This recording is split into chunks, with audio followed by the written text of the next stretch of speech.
Ahí Listo, ya tienes, inicia ¿verdad? grabación. Sí. Sí, sí, sí. Súper. Bueno, pues nada, entonces si les parece, empezamos. Dale, dale. ¿No? De una.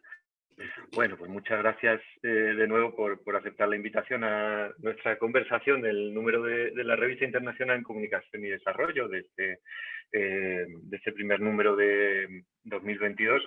Como ya comentamos en algún momento, la idea es conversar un rato pues sobre las cercanías y también las disensiones entre la economía política de la comunicación, la información y la cultura y los estudios culturales, muy centrados también desde la perspectiva latinoamericana.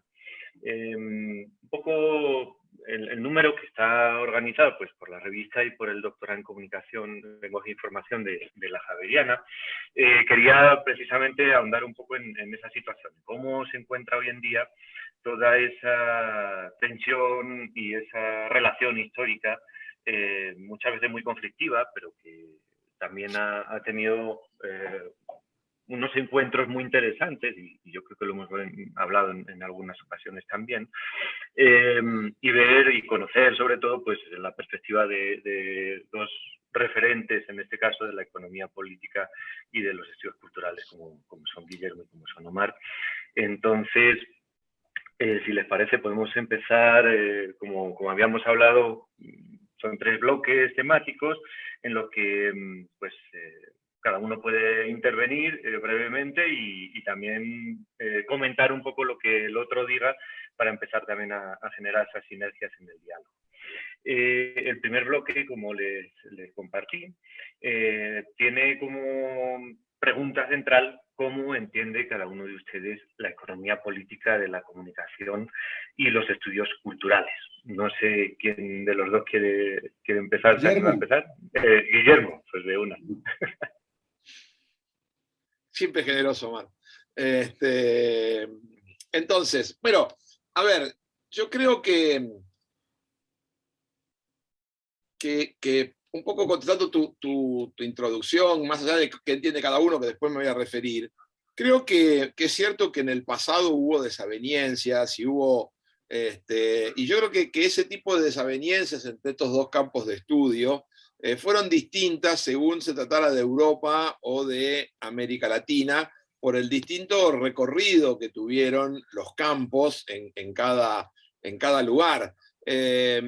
Yo creo que en el caso europeo había más distintas formas de lectura del marxismo y como una tensión al interior de algunas corrientes marxistas, unas más vinculadas al enfoque podríamos llamar estructural y otras al superestructural. Después me voy a referir en detalle a eso. Pero en América Latina me parece que ocurrió otra cosa, que fueron como placas tectónicas que se fueron ajustando en relación a lo que fue el desarrollo del campo de los estudios de comunicación, donde, por ejemplo, en los 70 predominaron muy fuertemente conceptos como políticas nacionales de comunicación, imperialismo, el arraigo de la teoría de la dependencia.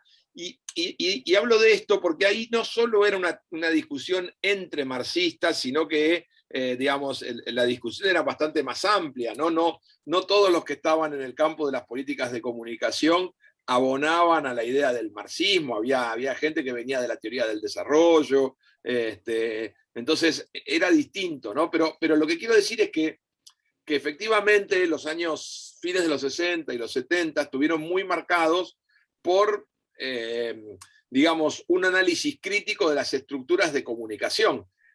Que ahí habría que decir que desde un punto de vista formal tampoco era economía política de la comunicación. Por lo menos no se lo planteaban conceptualmente como una economía política de la comunicación, aunque si uno analiza los trabajos que se hacían, eran bastante cercanos a la economía política de la comunicación. Es decir, era una economía política de la comunicación sin decir que era economía política de la comunicación.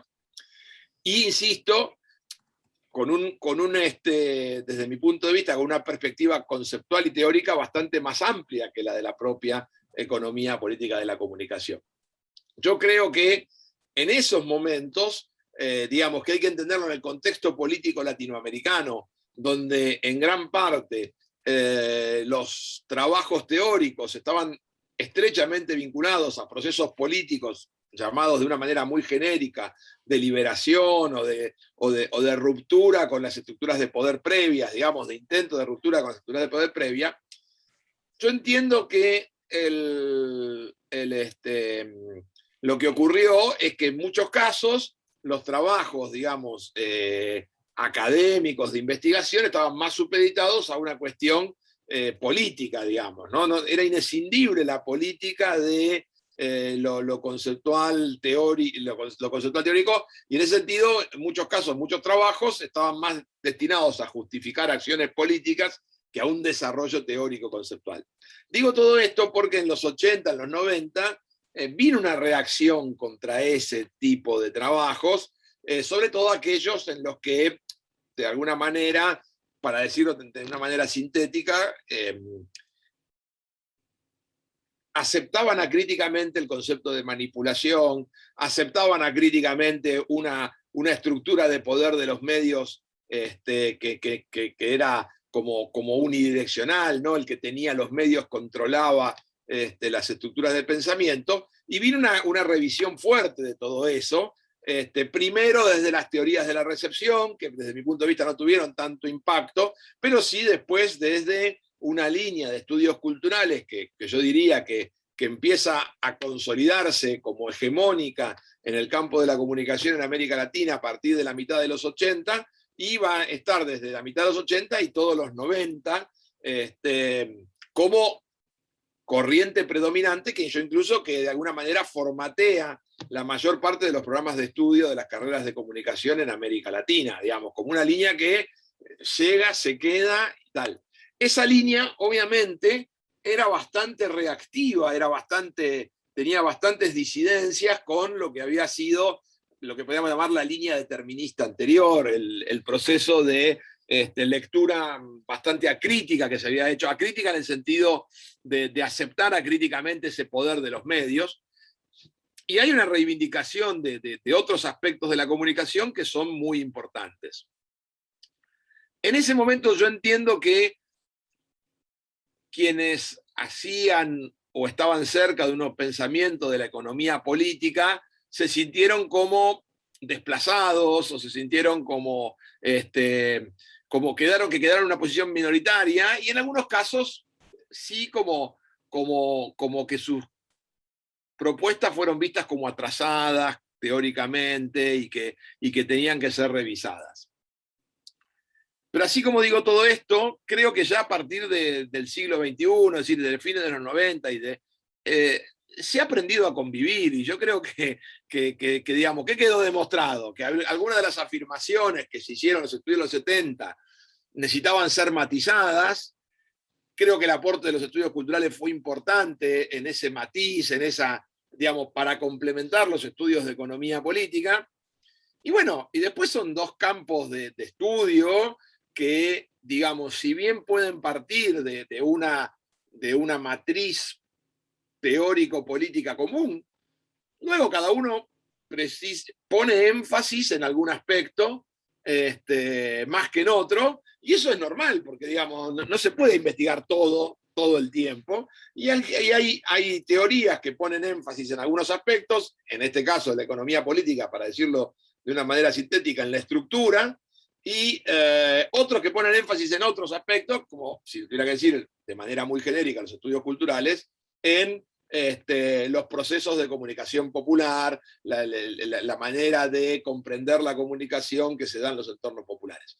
No me parece que sea, creo que hoy ya esa disputa ha quedado superada en América Latina, porque se ha demostrado que perfectamente son espacios que pueden convivir y complementarse, digamos, y creo que quedó anclado en una disputa más de otro momento, que sí tuvo que ver con lecturas tal vez un poco rígidas del campo. Yo creo que de parte de los estudios culturales, esto se lo dije un día a Jesús Martín Barbero, el problema no fue Jesús Martín Barbero, sino algunos de los que leyeron a Martín Barbero, que extremaron sus posiciones, digamos, y alejaron totalmente de cualquier problema del poder.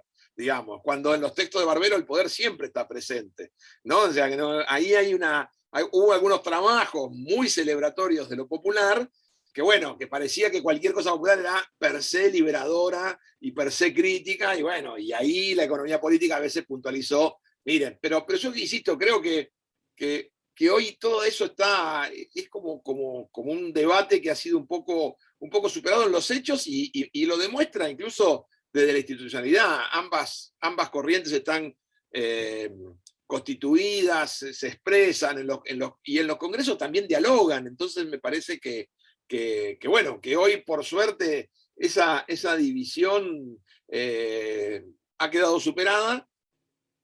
Y en América Latina específicamente me parece que hay una convivencia sana donde cada uno aporta una parte del conocimiento comunicacional. Genial. Omar, ¿tú también ves superada la diferencia?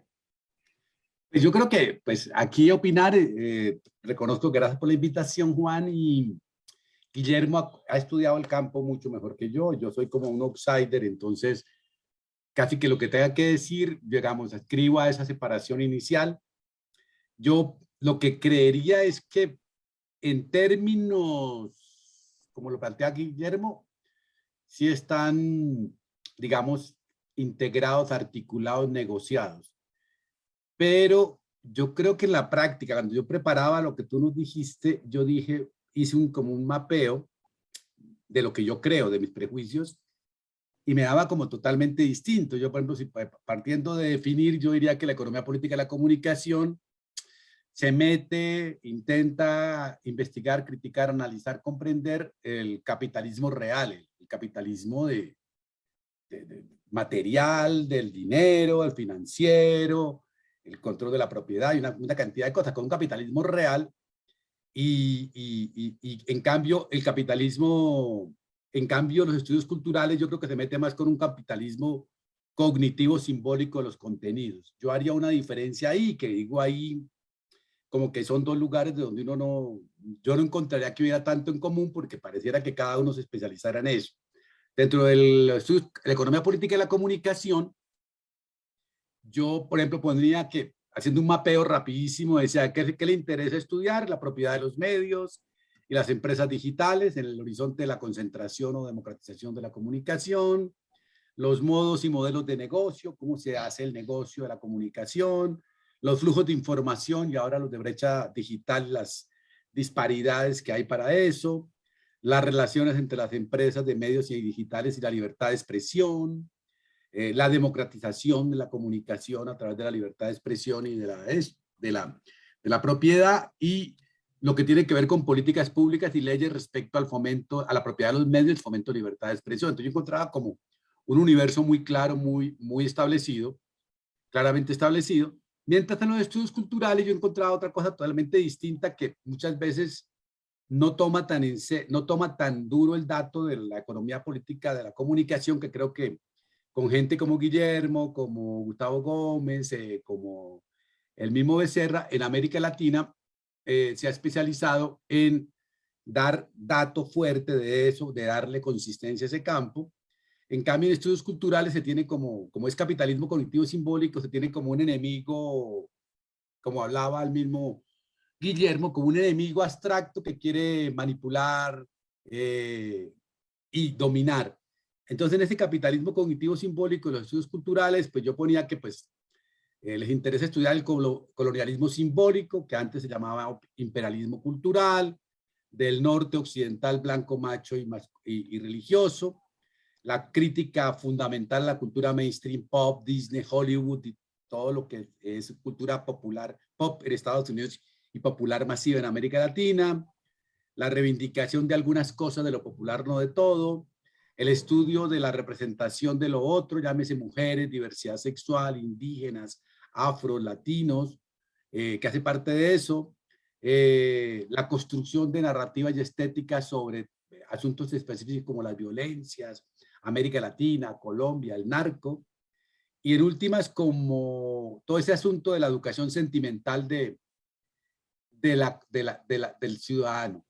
Entonces yo por eso decía que no los veo tan amigables, porque el uno se considera como básicamente de contenidos y el otro de estructuras, y que los que hacen contenidos pasan por alto pues la propiedad de los medios, la propiedad de las plataformas, asumen que es un influjo casi que directo, le quieren imponer a los medios y otro tipo de cosas, mientras la petición de las políticas de comunicación y estudios culturales es cómo hacemos para que esto haya leyes que defiendan democracia, ese tipo de cosas. Entonces creo que yo sí seguiría insistiendo en que los diálogos son más bien precarios en ese tipo de cosas, y que hay diálogos posibles, como por ejemplo que nos juntemos con Mastrini y Becerra y hagamos algo conjunto y ellos analicen lo infraestructural, económico y político, y yo haga alguna cosa desde el lado simbólico, culturalista, ¿no? Pero creo que más allá de esos intentos personalistas, sí hay esa diferencia.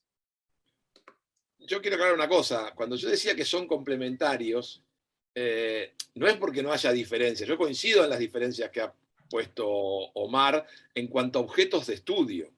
Lo que digo es que en algún momento hubo una oposición más de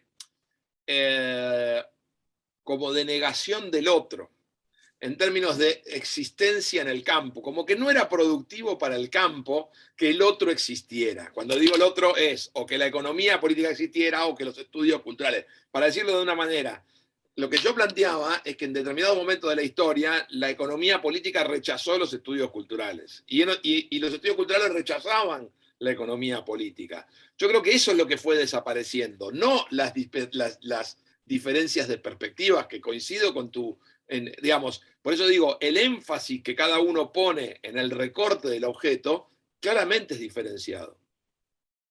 Pero yo creo que hoy, tanto, aun cuando, y esto creo que dijiste al final, Omar, es bien claro, aun cuando todavía las formas de hacer estudios transversales es muy difícil, y, digamos, ya no se piensan como oposición, sino como complementarios, entendiendo la necesidad que el otro también exista para complementar los trabajos que uno hace, sea de quien sea. En ese sentido digo que esa disputa más de los 70 y los 80 me parece que ha minorado.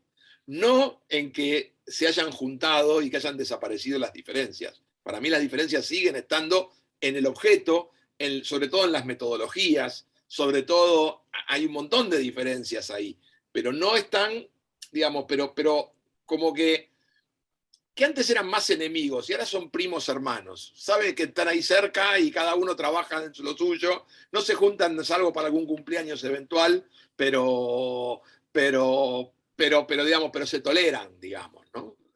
Como esos primos que se ven de vez en cuando, que no son de la misma, tienen algo en común por ahí arriba en la familia, y eso me parece que es la situación. Ahora, evidentemente, sí, los enfoques coincido con más o menos con tu caracterización en cuanto a la diferencia de enfoques.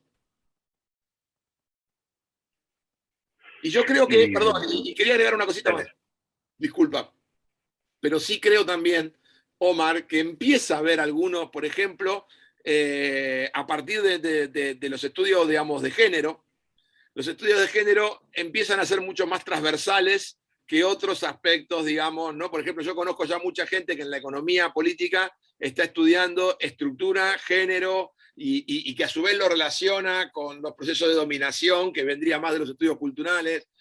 Evidentemente, por zonas que no explorábamos tanto antes, y nuevos estudios todavía muy incipientes, es cierto, pero yo veo en la cuestión de género una preocupación mucho más matizada o incorporando elementos de ambos lados, que es lo que hacíamos nosotros, que bueno, un poco por nuestra tradición y nuestra formación, tendíamos a separarlo más. Yo creo que de pronto con esto de los jóvenes, las mujeres, ha comenzado a triunfar mucho más lo político. Es que yo creo que parte de lo que había difícil todavía en muchos estudios culturales es que la política para ellos es toda una palabrejas, pero no el político real, el político de hacer política en la vida cotidiana. Y creo que las mujeres se han puesto eso de moda, que la política se hace en la vida cotidiana y no es una cosa de seguir nombrando de colonización y una cantidad de palabras grandotas, pero que no hablan de la política real. Y ahí, porque han salido muchas cosas, pero tomando como esas pistas, ¿no?, que nos dan de posibles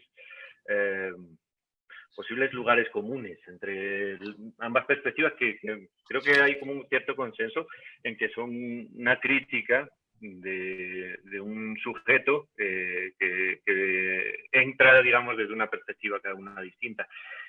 Pasamos un momento de anulación de una a la otra, a un momento de complementariedad.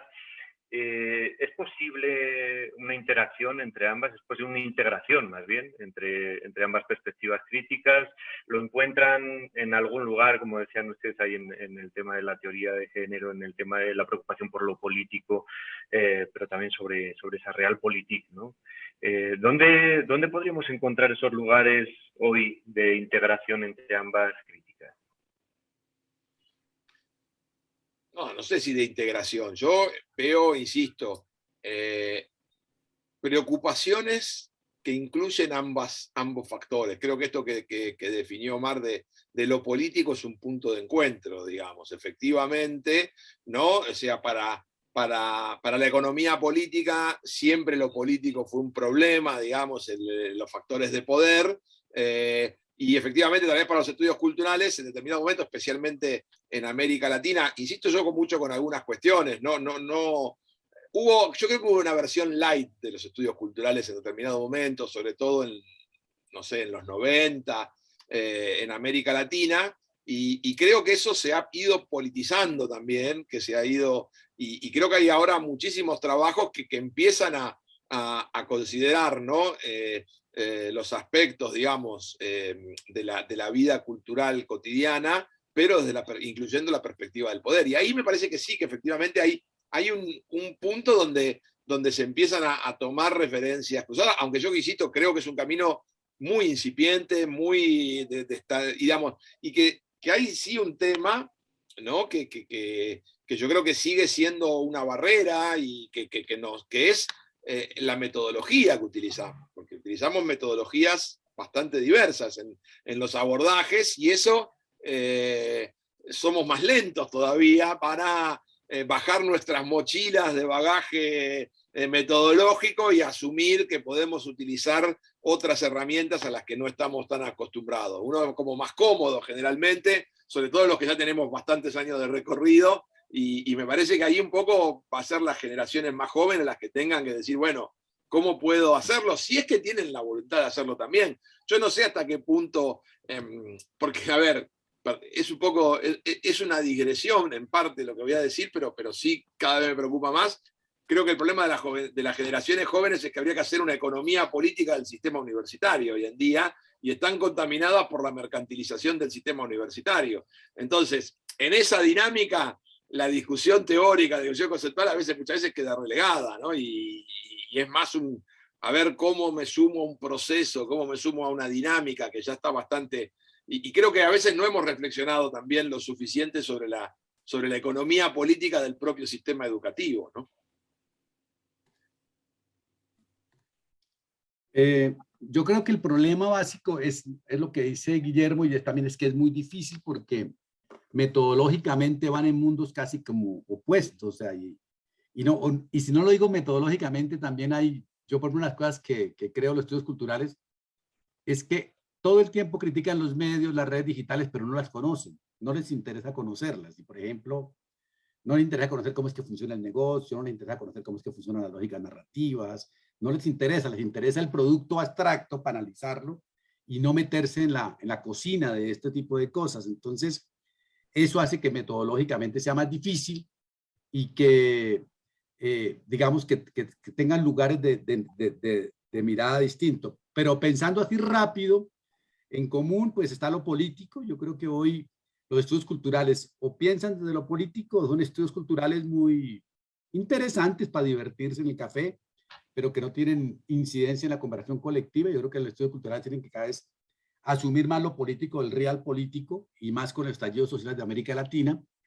Creo que los feminismos, ya lo dijo Guillermo, es un lugar que obliga a pensar en encuentros, y creo que hay un tercero que Guillermo ha hablado poco, pero que sabe mucho, y es toda esta cosa de las plataformas digitales hoy, o sea, todo eso que pasa por el control del algoritmo como mediador fundamental de Google, de Facebook, de las redes, todo esto que pasa por ahí obliga a que no solamente es un problema de concentración de la propiedad y del poder y de la mediación, sino que ahí pasan unas dinámicas que los estudios culturales deberían ayudar a iluminar qué tipo de interacciones se hacen, cómo se construyen, cómo se juega lo político ahí. Creo que ahí hay una cantidad de cosas que sí obligaría, porque el solo hecho de explicar que existe la brecha digital por solamente números o por solamente evidencia o solo decir que hay concentración, las plataformas no da cuenta de la otras cantidad de cosas que pueden aparecer ahí. Entonces me parece que hay un campo que obliga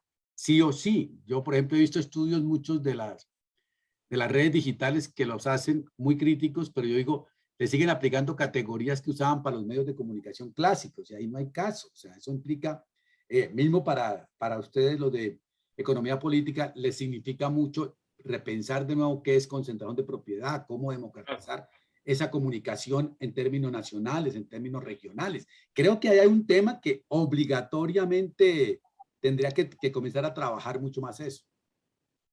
Sí, incluso hay un tema que para la economía política cada vez es más importante y es el tema audiencias, ¿no? ¿Qué hacen las audiencias? Digamos, eso que antes era la estructura de escribir, hoy en el entorno digital el tema de audiencias, consumos, ¿no?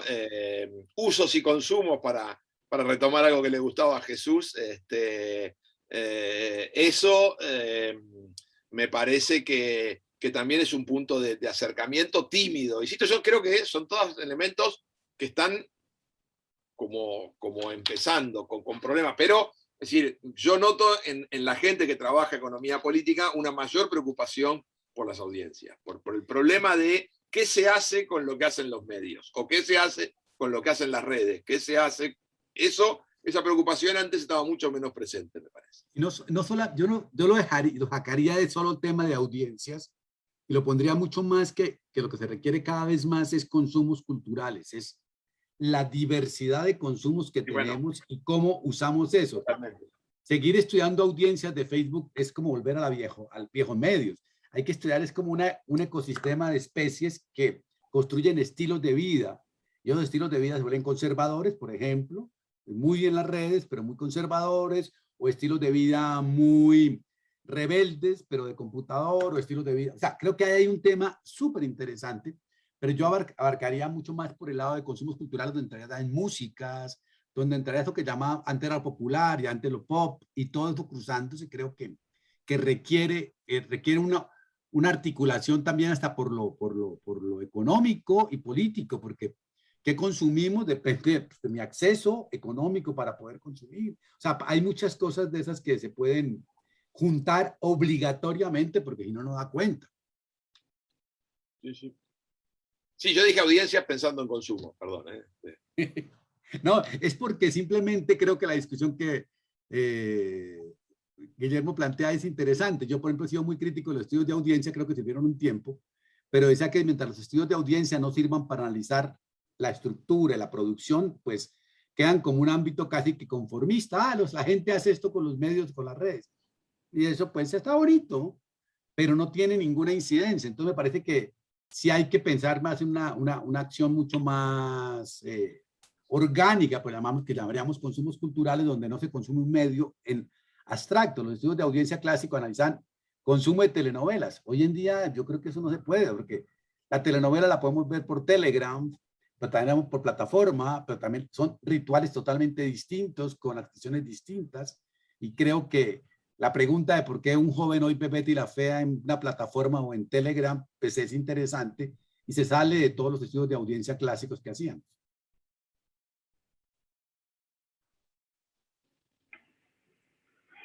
Ahí, un poco en ese concepto del consumo cultural, que seguramente también empapa mucho de toda la tradición de estudios críticos latinoamericana.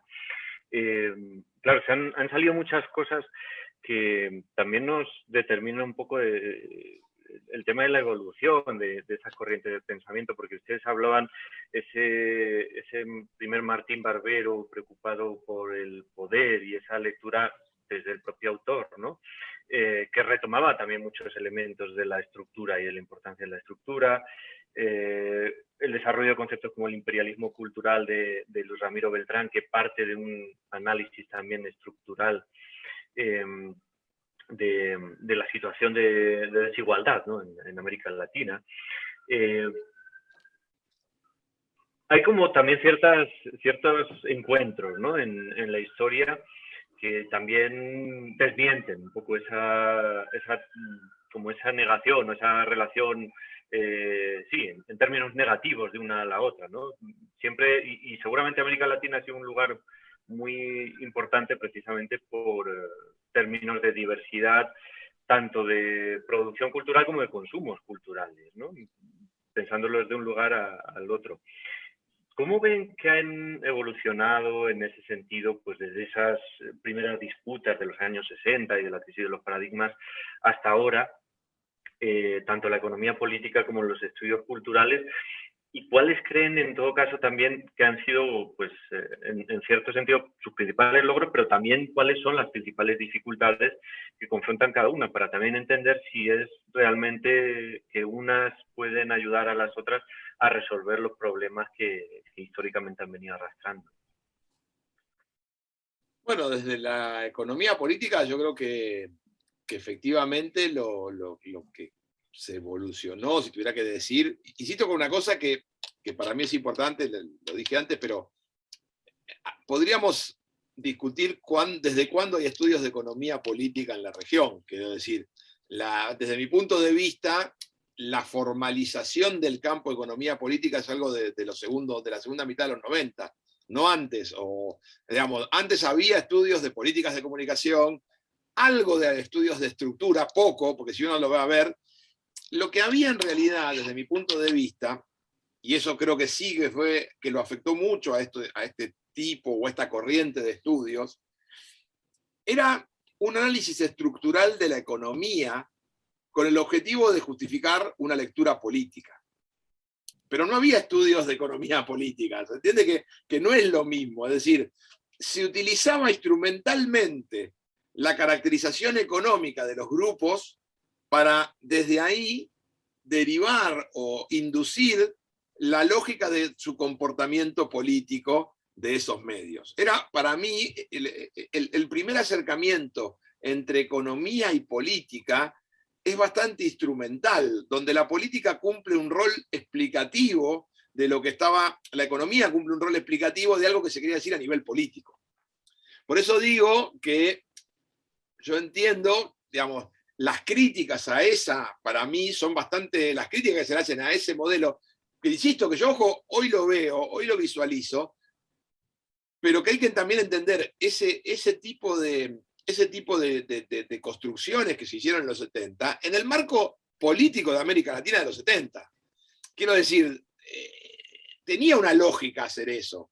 Hoy podemos matizarla, podemos ver que era complejo, que era reduccionista, podemos hacerle un montón de críticas a esos planteos, pero tenían una lógica en el marco de un proceso político.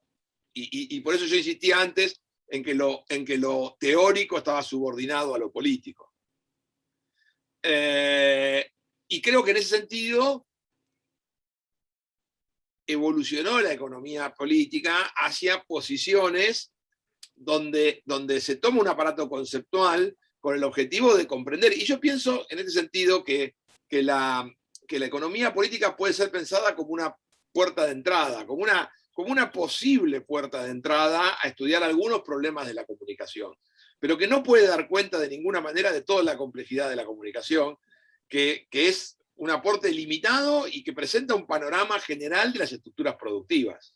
En eso creo que es donde más se evolucionó en la economía, o sea, en un mejor conocimiento de las estructuras económicas de los sistemas de comunicación en América Latina, que antes estaba un poco como descrito muy por arriba. Bueno, hay grupos de medios, están muy concentrados, pero no había un trabajo más profundo de conceptualización de esas estructuras de poder. Y creo que eso es lo que más evolucionó, más y mejor evolucionó la economía política, insisto, a partir de los 90, en el siglo XXI, donde ya se formaliza, digamos, se toma un poco se trae, porque esto también ahí hay una diferencia, ¿no? El pensamiento de las políticas nacionales de comunicación tenía una dosis de de desarrollo autónomo con sus limitaciones, pero un desarrollo teórico autónomo mucho más original, mientras que la economía política es, digamos, absorber corrientes teóricas que ya estaban en Europa y en Estados Unidos, digamos.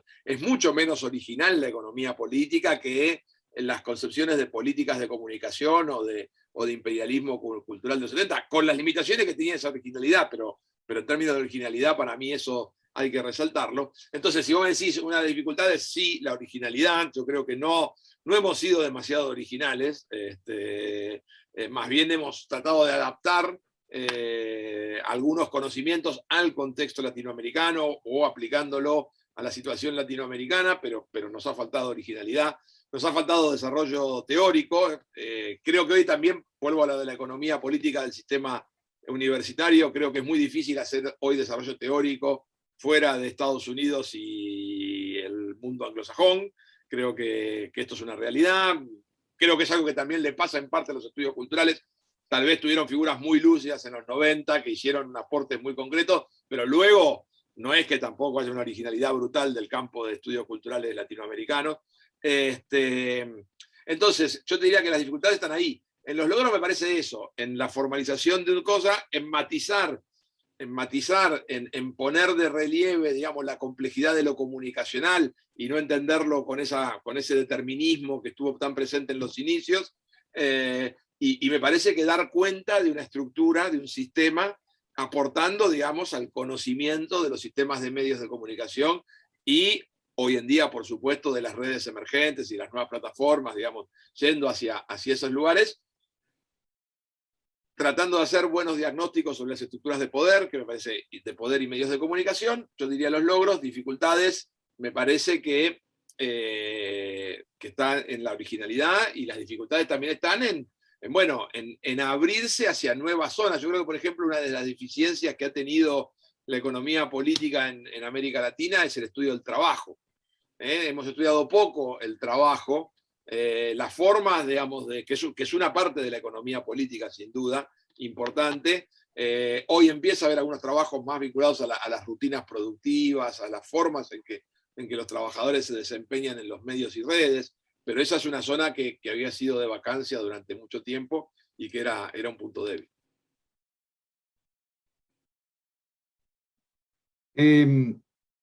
Pues yo creo que Guillermo ha hecho como el avance de economía política.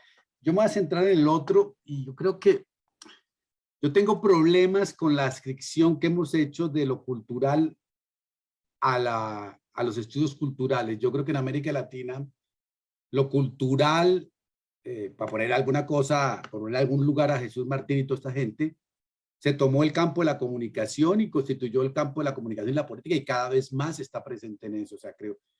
Pero eso automáticamente se ascribe a los estudios culturales y yo no estoy tan seguro de que es lo mismo.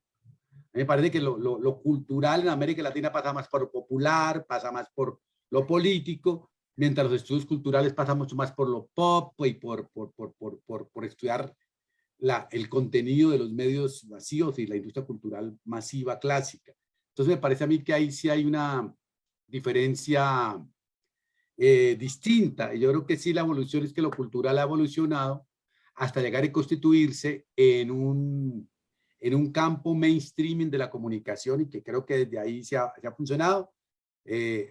Técnicamente hoy yo veo una cosa como al revés, así como casi que, dicho con Jesús Martín, pasamos del campo de los medios a las mediaciones, y hoy pasamos de las mediaciones a los medios, a las tecnologías. Hay como una regresión a que los estudios de comunicación se centren mucho más en lo tecnológico que en las diferentes mediaciones culturales que aparezcan ahí. Entonces creo que eso hace una diferencia distinta, y creo que ahí me parece que es un cambio que hay que mirar, porque lo cultural se le dejó totalmente ahora a un campo etéreo ahí entre estudios culturales y antropológico, y la comunicación como que se está aislando de eso. La otra que yo diría es que creo que los estudios de política de comunicación han aprendido a tener cierto realismo, porque yo me pongo a mirar lo del NOMIC y todo lo que tenían antes, y las peticiones que había antes era realmente siguen siendo fundamentales, pero intentando que haya mejor diálogo con los políticos. Se intenta, por lo menos. Antes no había ese intento de dialogar con lo político, que ha sido el gran fracaso de los estudios de comunicación política, y es que no hemos podido convencer a los políticos de que entren a jugar el partido ahí. Y también creo que también se comenzó a hacer estudios mucho más serios, con más datos y menos opinión, más dato y más sistematización de que no es opinión. Lo que se dice es que sabemos que los medios masivos tal cosa. No, pues de pronto no sabemos tanto. Y hay que comenzar a poner datos. Creo que en eso los estudios de políticos de la comunicación funcionan. Donde yo veo problemas es en ambos campos. Creo que tenemos un problema en bajar esos temas a los ciudadanos. La ciudadanía en general, hasta el movimiento social, como que no se entera de eso, ni la libertad de expresión, ni la concentración de la propiedad, ni la construcción de imágenes fundamentales de la identidad, de la subjetividad de la agencia. Como que eso no entendió. A los políticos tampoco hemos podido entrarles suficientemente. De vez en cuando tenemos un político amigo que nos ayuda a hacer una propuesta de ley, pero no hemos podido eso. La industria misma, lo que se llama la industria del entretenimiento, sigan estudiando que eso no es con nosotros, o sea, como que estamos desconectados de esa realidad, y por eso creo que nos hemos convertido muchas veces en campos académicos que no tenemos impacto en la realidad. Y en los estudios culturales yo sí creo que falta algo más de salir del análisis solamente, de considerar mucho más el estudio de las lógicas de los medios y las lógicas de las redes digitales y las plataformas para poder entenderlas. Yo creo que se sigue hablando de un objeto que pareciera un libro, que funciona como un texto. Y a mí me parece que ahí sí toca aprender, porque yo siempre pongo el ejemplo al revés, es uno va a una comunidad indígena y no opina de una, sino que estudia su lógica y luego opina y explica algunas cosas. Con los medios y con las redes no están dispuestos a explicar eso, simplemente entran y ya van opinándose de ello como si fuera una lógica académica, casi que la escriben la lógica académica de producción de sentido a los medios de las redes. Y creo que habría que comenzar a estudiar las lógicas de funcionamiento de esto, de este gran ecosistema de medios y redes. Hay un par de temas que seguramente, obviamente son los más importantes, no son los más importantes, son muy importantes, y seguramente impactan mucho en ambos mundos. Los dos los han puesto sobre la mesa. Uno es el de la propia economía política del conocimiento, o el capitalismo cognitivo, como lo queramos pensar, que involucra precisamente eso que decía Omar ahora de esa incapacidad o ese déficit en poder llegar a la realidad social con el desarrollo teórico, pues, de ambas perspectivas. Y el otro es el tema de la convergencia y cómo eso también ha impactado tanto desde el punto de vista de la economía política en términos de estructura y de transformación de esas lógicas de poder, como desde los estudios culturales también en términos de desarrollo de productos y de contenidos, y en el impacto también en la producción cultural local, ¿no? Y más cercana. ¿Cómo se acercan o cómo creen ustedes que asumen tanto la economía política como los estudios culturales estas transformaciones asociadas sobre todo al asentamiento de la digitalización? ¿Es la digitalización al final un nuevo punto de inflexión en el que ambas perspectivas se miran al espejo de nuevo y se disputan, se vuelven a repensar? ¿O es algo más, un fenómeno más que tanto la economía política como los estudios culturales intentan, digamos, abordar con los instrumentos ya asentados, ¿no?, de los que hemos estado hablando?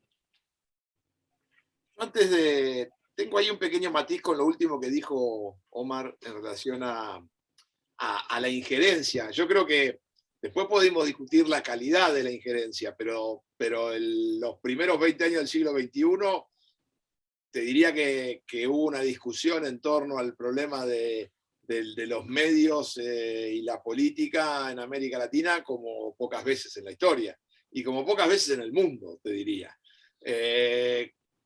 claro, obviamente que yo creo que el tema es que cuando esto pasa al debate público, los académicos pierden el control del debate, como es lógico que así sea, por otra parte, y bueno, y un poco sus ideas son tomadas por oportunistas, por gente pero creo que sí hubo una incidencia fuerte en el debate en torno a libertad de expresión, especialmente, insisto, en América del Sur, diría.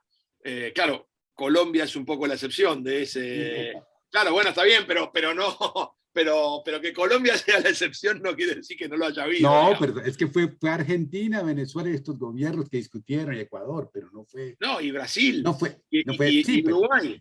Y Uruguay. Pero de cuenta la regresión que hay ahora en todos, ya que. No, pero lo que quiero decir es que hubo un debate social y hubo digamos, una discusión en torno al rol de los medios, probablemente, como algunos decían, incluso un poco desfasado, porque estábamos discutiendo la radio y la televisión en el momento que se desarrollaban las redes sociales.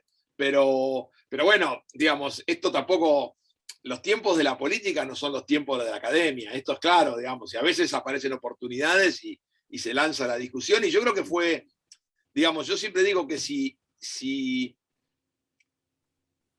creo que hay un balance positivo de todo lo que pasó en América Latina entre el 2000 y el 2015, vamos a ponerle genéricamente, fue el crecimiento del debate social en torno a los medios de comunicación. Para mí es lo más positivo que queda de eso. No las leyes, lo que más queda es que ha habido algo que hoy en día incluso los movimientos sociales, los que están más organizados, obviamente, ven que ahí hay un tema con la comunicación. Ahora, yendo a la otra parte de la pregunta, que era la de la digitalización, a ver, efectivamente creo que nos cambia todo, ¿no? Primero que nos obliga a pensar en una dimensión a la que no estamos acostumbrados, que es más allá del Estado-Nación. O sea, para nosotros era una casita cómoda la del Estado, la de la soberanía, ahí no estábamos todos, más o menos sabíamos, yo sabía de Argentina, el otro sabía de Colombia, nos cambiábamos las cuestiones y era todo bastante fácil, ¿no? O sea, hoy esta dimensión global nos saca de la comodidad, ¿no? Y nos pone en un lugar, además, yo creo que tiene otro problema añadido para América Latina que nos pone en el lugar periférico que siempre tuvimos, pero que tal vez no queríamos reconocerlo. Estamos en la periferia de todas las discusiones en América Latina. Obviamente que es una periferia que compartimos con África, con Asia, y en alguna medida hasta con Europa la compartimos, esa periferia. Pero nos demuestra expresamente nuestra periferia, ¿no? Nos demuestra que estamos en los márgenes de donde pasa la Organización Mundial en estos momentos. Entonces, esto, digamos, me parece que es un tema que nos obliga a repensar todo, ¿no? Sí, insisto, desde el primer lugar es el tema de dónde están pasando las cosas, ¿no? Están pasando lejos. Lo primero que tenemos que decir es que están pasando lejos las cosas. Las cosas en términos de definición de estructura y de definición de tendencias, ¿no? De tendencias que van a afectarnos. Entonces, ahí hay una cuestión. La segunda, tomo lo que decía Omar y me parece que es muy claro, nos cuesta desprendernos de los medios, ¿no? O sea, pero también yo creo que hay una cuestión que ahí son las generaciones jóvenes las que van a tener que hacer ese trabajo digamos, porque no es fácil sacarse una mochila y ponerse otra de un día para el otro, y a pesar de que vemos que es necesario y que hacemos el esfuerzo, hasta a veces nos resulta difícil comprender las propias dinámicas de estas nuevas redes. Yo siempre cuento esto más, ¿no? Por ejemplo, yo no entiendo Instagram. Yo no lo entiendo, juro que no lo entiendo, Instagram como forma de comunicación. Cuando digo no lo entiendo, yo como persona, no como académico, no entiendo lo que quiere comunicar la gente ahí. Siempre me resulta extraño, me resulta un objeto que no puedo comprender. Pero no digo que esté mal, digo que yo no lo puedo comprender, ¿eh? No lo estoy criticando, estoy mostrando mis limitaciones para abordar este nuevo mundo. Y entonces creo que ahí hay un tema, evidentemente, que es el de cómo abordar, ¿no? Cómo abordar, tanto desde ambas corrientes, el fenómeno de la digitalización, la convergencia y sobre todo las nuevas maneras de comunicación emergente, que es un punto es una instancia sumamente rica y a la vez sumamente complicada, que tiene para mí esa doble dimensión, ¿no? Tiene muchísimas cosas para estudiar y explorar y al mismo tiempo nos aleja de nuestros conocimientos más habituales. Yo creo que por ahí está el problema, ¿no? Insisto, y con la dimensión global que a mí me preocupa mucho. De acuerdo, yo creo que sí, hay que pensar más en el Estado-Nación, que hay que salir de los medios, pero a mí una cosa que me preocupa y es una de las contradicciones nuestras, yo la tomo como mía también y de los estudios de comunicación y de cultura en América Latina, es que todos repetimos teóricamente que estamos en la convergencia digital, por darle un nombre, o en la media ecology, o en la sistema de especies digitales expandidos, todos asumimos alguna cosa de esas. Pero a la hora de formar o de investigar o de crear, volvemos a un y medio.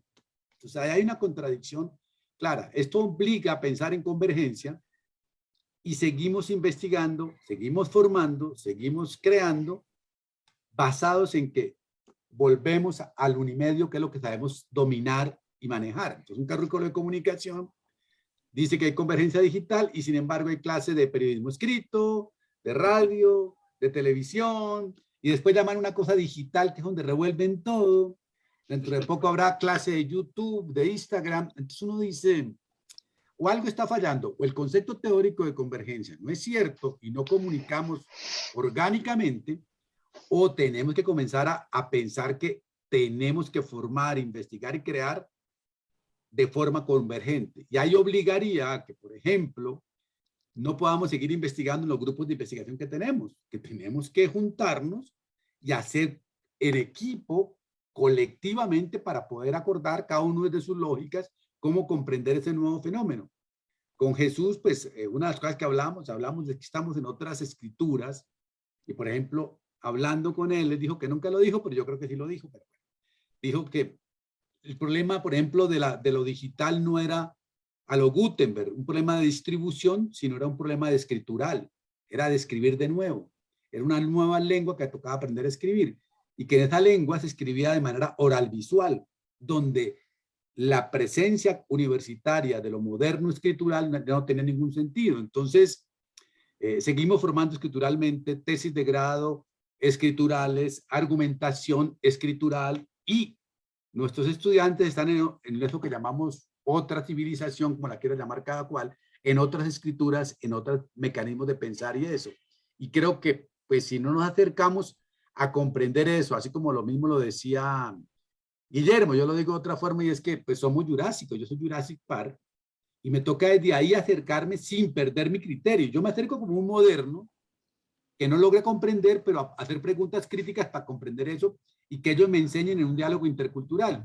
Y yo creo que ellos son muy zombies porque están sin aparataje crítico, muy felices ahí en el celular, pero que uno podría aportar cierta criticidad y conciencia de mundo, y al revés, ellos puedan darnos cierta vaina cool a nosotros, pero creo que sí implica hoy como un diálogo de culturas para otras civilizaciones, y que la universidad y la academia están muy lejos de eso, porque implicaría otro tipo de formación. Por ejemplo, no aceptar trabajos de grado ni trabajos individuales, todo colectivo.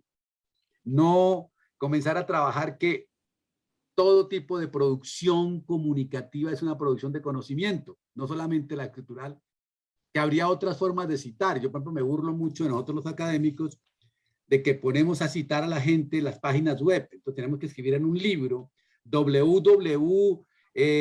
posgrado doctoral javeriana. ¿Quién en su vida ha puesto eso? Y lo seguimos citando como si fuera un libro. O sea, es como contrasentido nuestro que tenemos para ese tipo de cosas. La última, por ejemplo, que tengo es en un libro. Teníamos unas imágenes, teníamos que buscar que todas las imágenes que teníamos, el permiso de cada persona que saliera en la imagen. Entonces dijimos, pues eso es imposible, porque con las leyes pues estamos jodidos. Y entonces la solución fue poner QRs. Entonces va a ser un libro en que salen muchos QRs. Entonces van al original desde el QR, de otra forma de citación. El QR como forma de citación para adaptarse a la cultura escritural, ¿entiende? A la cultura académica moderna. Entonces yo creo que La universidad tiene que dejar de pensar que el problema es de meter aparatos tecnológicos ahí y no que el problema es de meter lógicas culturales, maneras de pensar, formas de comprender el mundo. Bueno, la universidad siempre reacciona tarde. Esto siempre reaccionó tarde. Porque No, es una institución... pero además otra cosa, Guillermo, no solamente reacciona tarde, sino que conservadoriza todo. Todo Claro, lo mete allá y lo mete al aula y lo acaba. O sea, es como una cosa rara. Yo creo que tal vez lo que cambió es la velocidad del cambio. O sea, no es el comportamiento de la universidad. Lo que pasa es que los cambios son mucho más rápidos ahora que antes. Pero la universidad siempre fue una institución conservadora. Eso es verdad. Por la propia dinámica de la institución universitaria, digamos. Tiende a ser una institución conservadora. Conservadora, aunque sea hipercrítica, digamos, no pasa por la teoría, sino por la dinámica institucional. Es una dinámica institucional conservadora. Eso hace que se lleve mal con el cambio.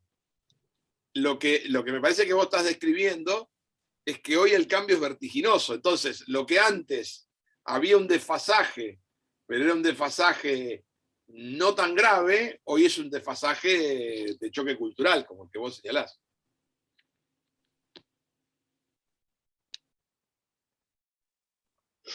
Bueno, y bueno, aprovechando ya los últimos minutos de la conversa, podría ser seguramente una buena reflexión de cierre. Y es precisamente ante estos retos y estas problemáticas que están asociadas precisamente a el lugar donde se constituye pues tanto los estudios culturales como la economía política, y dando esa centralidad, ¿no?, a una academia enquilosada, conservadora. ¿Cuáles creen que son las principales transformaciones que deberían darse precisamente para encarar estos retos que están asumidos pues, desde las transformaciones de lo digital y desde estas necesidades también asociadas a ese punto del consumo cultural que hoy se transforma tanto, ¿no? Bueno, ya se ha transformado, ¿no? Estamos totalmente imbuidos. Es brava esta pregunta. ¿Cuál es? Sí, puede ser larga. No, a ver, yo creo que algunas cuestiones han ido saliendo, ¿no? De contribuir a tener elementos para conocer la complejidad de las transformaciones que están teniendo lugar. Creo que poca gente es consciente de todo lo que está cambiando en la comunicación, o sea, la multidimensión del cambio comunicacional. O sea, Omar hablaba de la cultura oral frente a la cultura visual, ¿no? Si no me equivoco, o de la escritura, de la cultura de escritura frente a la escritura oral visual. Pero también, digamos, yo planteaba al mismo tiempo de la estructura nacional a la estructura global. Quiero decir, lo que estoy planteando es que la complejidad del cambio es como en múltiples dimensiones al mismo tiempo, ¿no? A nivel más de la producción, el cambio de unas pocas unidades productivas a que cualquiera es productor y cambia esa relación entre producción y consumo donde hay una ida y vuelta constante. Es decir, creo que hay un montón de transformaciones, ¿no? Que me parece que el gran desafío, por lo menos yo lo pienso a nivel universitario, es contribuir a que los alumnos se hagan las preguntas necesarias de qué, o sea, no que yo les voy a decir qué preguntas son las necesarias, pero que se pregunten qué está cambiando. Digo, creo que empezar a pensar que hay un cambio radical y que hay una necesidad, aún con menos, como yo siempre le digo, para mí este es un terreno de incertidumbre. Es un terreno de incertidumbre para los que lo estudiamos, pero también es un terreno de incertidumbre para los que lo están produciendo. Quiero decir, las propias empresas que están liderando el dinamismo de los cambios no están muy seguras hacia dónde están yendo. Tienen ideas, tienen obviamente, pero quiero decir, con la inteligencia artificial, para tomar un tema de vanguardia, no sé hasta qué punto quienes lideran la inteligencia artificial tienen clarísimo a dónde va a llegar la inteligencia artificial, ¿no? Es decir, quiero decir, para poner un paralelismo, cuando se planteaba en la llegada del hombre a la luna, de la humanidad a la luna, el objetivo era llegar a la luna. Había un objetivo claro, se podía llegar antes, se podía llegar después. Hoy me parece que no queda muy claro a dónde se puede llegar y que en el propio proceso se van cambiando los objetivos. Y esto lo demuestra si hacemos al revés y miramos los orígenes de empresas como Facebook, como Google, donde lo que hoy son dista mucho de para lo que fueron creadas. Es decir, estas empresas se fueron reinventando a sí mismas en su propio desarrollo, porque justamente tienen lo que sí tienen claro es la necesidad de la innovación constante.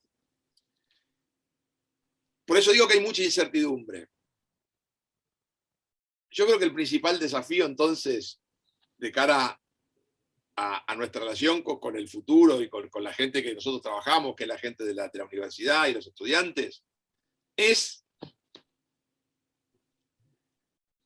colaborar a que los estudiantes se pregunten qué es lo que está pasando y no lo den por cierto. Y me parece que ahí hay toda una movida que no siempre sea, que hay que preguntarse todo el tiempo cuál es el sentido de todo lo que está ocurriendo. Y me parece que eso sí no está tan presente. O sea, yo cada vez más empiezo mis cursos diciendo, lo único que espero que aprendan acá es hacerse preguntas. Sí, en esa onda, yo diría que hay, pasando por el último punto que empatamos, es comenzar a hacer lo que único que vamos a aportar nosotros desde la investigación, la creación, la academia, la formación, es enseñar a pausar estos tiempos, a ponerle una pausa a lo que está pasando, a esa velocidad intrépida y problematizarla, preguntarla, por lo menos para ver qué podría terminar diciendo.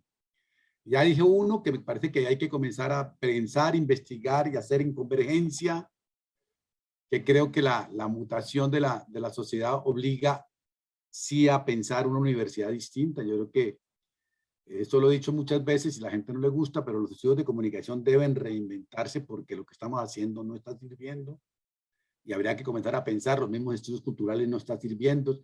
Es como un campo crítico académico, pero no pasa mucho más, porque tiene que actualizarse de otra manera, más allá de lo tecnológico. Creo que tenemos que salir de esa, yo creo que esa frase de Humberto Eco, que todo lo divide en apocalípticos integrados, yo creo que eso no sirve para nada. Entonces, hay unos que están a favor de la tecnología, otros en contra.